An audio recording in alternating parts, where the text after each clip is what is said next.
Chronic endometritis. కొన్నిసార్లు ఎన్ని విధాల ప్రయత్నించినా గర్భం రాదు.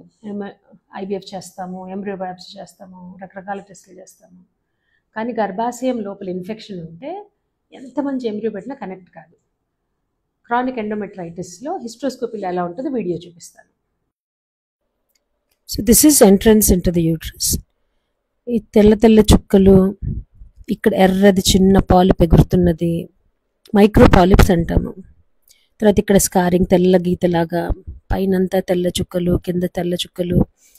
ఈ మన స్ట్రాబెరీ మీద, రెడ్ స్ట్రాబెరీ మీద వైట్ చుక్కలు ఎట్లా ఉంటాయి అట్లా. ఇప్పుడు ఈ లెఫ్ట్ ఆస్టియా దగ్గర కూడా కింద సర్ఫేస్ మీద చూడండి చాలా చిన్న చిన్నవి ఎగురుతూ ఉన్నాయి. అవన్నీ మైక్రోపాలిప్స్.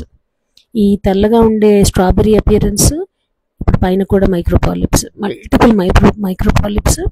అండ్ ఇట్లా గీత పెట్టినట్టు పైనుంచి సెంటర్లో రైట్ ఫైబ్రోసిస్ చూడండి. ఇట్లాంటివన్నీ ఇన్ఫెక్షన్ సూచనలు అన్నమాట. చూసారు కదా ఎలా ఉంటుందో వీడియో.